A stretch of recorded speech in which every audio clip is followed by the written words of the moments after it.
এখনো দাও দাও করে জ্বলছে লস অ্যাঞ্জেলস। প্রায় এক সপ্তাহের বেশি সময় পেরিয়ে গেছে, এখনো নিয়ন্ত্রণে আসেনি যুক্তরাষ্ট্রের লস অ্যাঞ্জেলসের ভয়াবহ দাবানল। লস অ্যাঞ্জেলসকে পুরো তছনছ করে দিয়েছে এবারের এই দাবানল। পুড়ে ছাই হয়ে গেছে বিস্তীর্ণ এলাকা, মানুষের দুর্দশা পৌঁছেছে চরমে।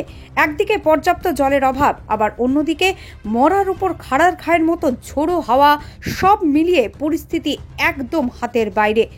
এখন প্রশ্ন হলো, এই ভয়াবহ দুর্যোগের কারণ কি? চলুন একটু বোঝার চেষ্টা করি। প্রথমত, লস অ্যাঞ্জেলসের জলবায়ু গ্রীষ্মমণ্ডলীয় এবং শুষ্ক। বছরের বেশিরভাগ সময় এখানে বৃষ্টিপাতের অভাব থাকে। এর ফলে গাছপালা, ঘাস, ঝোপঝাড় সব শুকিয়ে দাহ্য পদার্থে পরিণত হয়। আগুন লাগলে যা জ্বালানির মতো কাজ করে, এই জ্বালানির নাম হলো হাইড্রোক্লাইমেট হুইপ্ল্যাশ। দ্বিতীয়ত, দাবানল ভয়ঙ্করভাবে ছড়িয়ে পড়ার পেছনে ক্যালিফোর্নিয়ার মরুভূমির ওপর থেকে বয়ে আসা এই সান্তা আনার বিশাল ভূমিকা রয়েছে। এই বাতাসের উচ্চ গতি প্রায় 50 থেকে 60 মাইল প্রতি ঘন্টা দাবানলকে দ্রুত ছড়িয়ে দিচ্ছে। তার উপর এই বাতাসের আর্দ্রতার মাত্রা 10% নিচে নেমে আসায় খুব সহজেই গাছপালা ও ঘাসে আগুন ধরে যাচ্ছে। দমকল বাহিনীর মতে এই সান্তা আনা বাতাসের জন্য আগুন এত দ্রুত এবং অপ্রত্যাশিতভাবে ছড়িয়ে পড়ছে যে তাদের আগুন দমন করা প্রায় অসম্ভব হয়ে উঠছে। তৃতীয়ত, আরেকটা বড় কারণ হতে পারে আগুনের স্ফুলিঙ্গ, ঝোড়ো বাতাসে উড়ে গিয়ে যা নতুন জায়গায় নতুন করে আগুন ছড়ায়। চতুর্থত, লস অ্যাঞ্জেলস সহ ক্যালিফোর্নিয়ার বহু অঞ্চলে খরার সমস্যা রয়েছে। খরার কারণে মৃত গাছপালা জমে থাকে এবং আগুনের জন্য জ্বালানি হিসেবে কাজ করে। আবার খরার সময় শুষ্ক বজ্রপাত, যা বৃষ্টি ছাড়াই বিদ্যুৎ তৈরি করে, সরাসরি দাবানলের কারণ হতে পারে। এই ভয়াবহ দাবানল শুধুমাত্র মানবিক ও পরিবেশগত বিপর্যয় নয়, এর ফলে স্তব্ধ হয়েছে স্থানীয় জনজীবন, প্রভাব পড়েছে অর্থনীতিতেও। এক ভয়ঙ্কর আতঙ্কের মধ্যে দিন কাটাচ্ছেন তারা। হাজার হাজার মানুষ আহত হয়েছেন, মৃত্যুর সংখ্যা এখনো পর্যন্ত 25। ক্ষতিগ্রস্ত হয়েছে 164 বর্গ কিলোমিটারের বেশি এলাকা ও 12,000-এর বেশি অবকাঠামো। পুড়ে ছাই হয়ে গেছে $150 বিলিয়ন মূল্যের সম্পদ। বায়ু দূষণের মাত্রা বেড়েই চলেছে। প্রায় 92,000 মানুষকে তাদের ঘরবাড়ি ছেড়ে নিরাপদ স্থানে সরিয়ে নিয়ে যাওয়া হয়েছে। এই ভয়াবহ বিপর্যয়ের কারণে বীমা কোম্পানিগুলোকে ক্ষতিগ্রস্তদের বিপুল ক্ষতিপূরণ দিতে হচ্ছে, যা এই খাতে আর্থিক চাপ বাড়াচ্ছে। সড়ক, রেললাইন, বাড়ি, ব্যবসা প্রতিষ্ঠান, অফিস পুড়ে ধ্বংস হয়ে যাওয়ায় পুনর্নির্মাণ ব্যয়ের চাপ বেড়েছে। স্থানীয় ব্যবসা বাণিজ্য বন্ধ থাকায় ব্যবসায়িক কাজকর্ম স্থবির হয়ে পড়ছে। স্থানীয় হাসপাতাল ও স্বাস্থ্যসেবায় তৈরি হয়েছে অতিরিক্ত চাপ। এই ভয়ঙ্কর দাবানলের মোকাবিলা ও পুনর্গঠনে সরকারকে বিশাল পরিমাণ তহবিল খরচ করতে হবে, যা হয়তো অন্যান্য গুরুত্বপূর্ণ প্রকল্পের জন্য তহবিল সরবরাহ কমিয়ে দেবে। পরিবেশগত ক্ষতির কারণে লস অ্যাঞ্জেলস এর পর্যটন আকর্ষণ কমে যাবে। পুনরুদ্ধার করতে সময় লাগবে বছরের পর বছর। এই ভয়াবহ দুর্যোগ নিয়ন্ত্রণে আনতে হিমশিম খাচ্ছেন লস অ্যাঞ্জেলস কর্তৃপক্ষ। প্রতিবেশী শহরগুলো থেকেও আনা হচ্ছে আগুন নেভানোর সরঞ্জাম ও কর্মী বাহিনী। সাহায্যে এগিয়ে এসেছে কানাডা, মেক্সিকো এবং অন্যান্য প্রতিবেশী দেশ। কিন্তু তাতেও এই ঝড়ের বেগে ছড়িয়ে পড়া আগুনকে বশে আনতে পারছে না দমকল কর্মীরা। গত মঙ্গলবার এই আগুনের সূত্রপাতের পর লস অ্যাঞ্জেলস জুড়ে ছড়িয়ে পড়ে 6টি দাবানল, যার মধ্যে 3টি কিছুটা নিয়ন্ত্রণে এলেও এখনো সক্রিয় রয়েছে 3টি। মার্কিন জাতীয় আবহাওয়া দফতর জানিয়েছে, দুর্গত এলাকায় রয়েছে টর্নেডোর আশঙ্কা। দাবানল ছড়িয়ে পড়া এলাকায় বাতাসের তীব্রতা বেশি হয়েছে, পাশাপাশি পরিবেশ ভীষণ শুষ্ক। এই দুই মিলে এক বিপজ্জনক পরিস্থিতি তৈরি হয়েছে। এই পরিস্থিতিতে বড় আকারের নতুন দাবানলও দেখা দিতে পারে। বর্তমান চরম ভাবাপন্ন আবহাওয়ার কারণে এক শক্তিশালী টর্নেডো তৈরির ব্যাপক সম্ভাবনা রয়েছে। সমগ্র এলাকার লাল সতর্কতা জারি করার পাশাপাশি এই অঞ্চলে আরও এক সপ্তাহ তীব্র বাতাস বয়ে যেতে পারে বলে জানিয়েছে মার্কিন জাতীয় আবহাওয়া দফতর। এই ভয়ঙ্কর পরিস্থিতি থেকে শিক্ষা নিয়ে যদি আমরা পরিবেশের প্রতি আরও যত্নশীল হই, প্রাকৃতিক দুর্যোগের মোকাবিলা করার ব্যবস্থা শক্তিশালী করি, তাহলে হয়তো ভবিষ্যতে এই ধরনের বিপর্যয়গুলোর তীব্রতা কিছুটা হলেও কম করা সম্ভব হবে।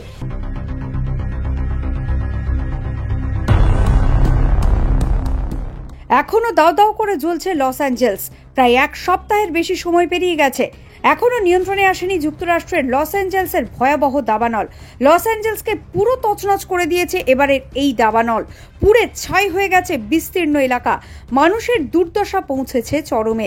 একদিকে পর্যাপ্ত জলের অভাব, আবার অন্যদিকে মরার উপর খাড়ার খায়ের মতো ঝোড়ো হাওয়া, সব মিলিয়ে পরিস্থিতি একদম হাতের বাইরে।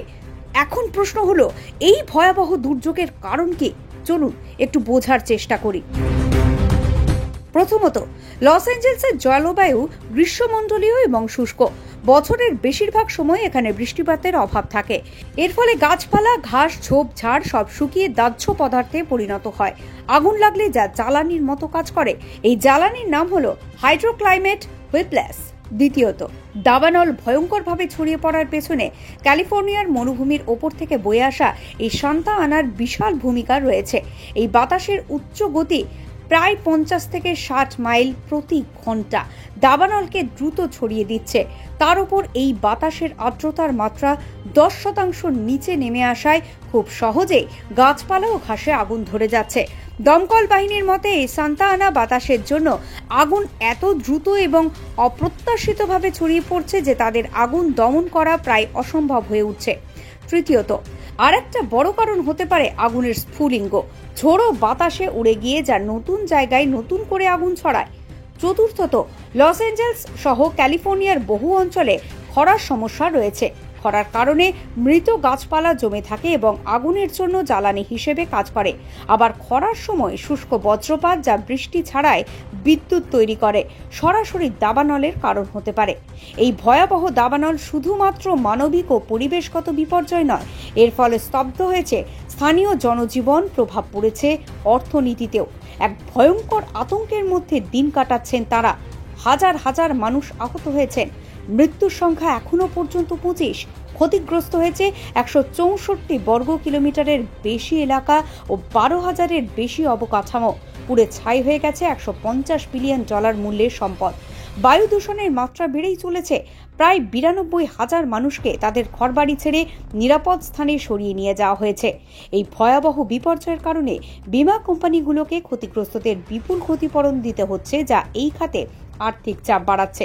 সড়ক, রেললাইন, বাড়ি, ব্যবসা প্রতিষ্ঠান, অফিস পুড়ে ধ্বংস হয়ে যাওয়ায় পুনর্নির্মাণ ব্যয়ের চাপ বেড়েছে। স্থানীয় ব্যবসা বাণিজ্য বন্ধ থাকায় ব্যবসায়িক কাজকর্ম স্থবির হয়ে পড়ছে। স্থানীয় হাসপাতাল ও স্বাস্থ্যসেবায় তৈরি হয়েছে অতিরিক্ত চাপ। এই ভয়ঙ্কর দাবানলের মোকাবিলা ও পুনর্গঠনে সরকারকে বিশাল পরিমাণ তহবিল খরচ করতে হবে, যা হয়তো অন্যান্য গুরুত্বপূর্ণ প্রকল্পের জন্য তহবিল সরবরাহ কমিয়ে দেবে। পরিবেশগত ক্ষতির কারণে লস অ্যাঞ্জেলস এর পর্যটন আকর্ষণ কমে যাবে। পুনরুদ্ধার করতে সময় লাগবে বছরের পর বছর। এই ভয়াবহ দুর্যোগ নিয়ন্ত্রণে আনতে হিমশিম খাচ্ছেন লস অ্যাঞ্জেলস কর্তৃপক্ষ। প্রতিবেশী শহরগুলো থেকেও আনা হচ্ছে আগুন নেভানোর সরঞ্জাম ও কর্মী বাহিনী। সাহায্যে এগিয়ে এসেছে কানাডা, মেক্সিকো এবং অন্যান্য প্রতিবেশী দেশ। কিন্তু তাতেও এই ঝড়ের বেগে ছড়িয়ে পড়া আগুনকে বশে আনতে পারছে না দমকল কর্মীরা। গত মঙ্গলবার এই আগুনের সূত্রপাতের পর লস অ্যাঞ্জেলস জুড়ে ছড়িয়ে পড়ে 6টি দাবানল, যার মধ্যে 3টি কিছুটা নিয়ন্ত্রণে এলেও এখনও সক্রিয় রয়েছে 3টি। মার্কিন জাতীয় আবহাওয়া দফতর জানিয়েছে, দুর্গত এলাকায় রয়েছে টর্নেডোর আশঙ্কা। দাবানল ছড়িয়ে পড়া এলাকায় বাতাসের তীব্রতা বেশি হয়েছে, পাশাপাশি পরিবেশ ভীষণ শুষ্ক। এই দুই মিলে এক বিপজ্জনক পরিস্থিতি তৈরি হয়েছে। এই পরিস্থিতিতে বড় আকারের নতুন দাবানলও দেখা দিতে পারে। বর্তমান চরম ভাবাপন্ন আবহাওয়ার কারণে এক শক্তিশালী টর্নেডো তৈরির ব্যাপক সম্ভাবনা রয়েছে।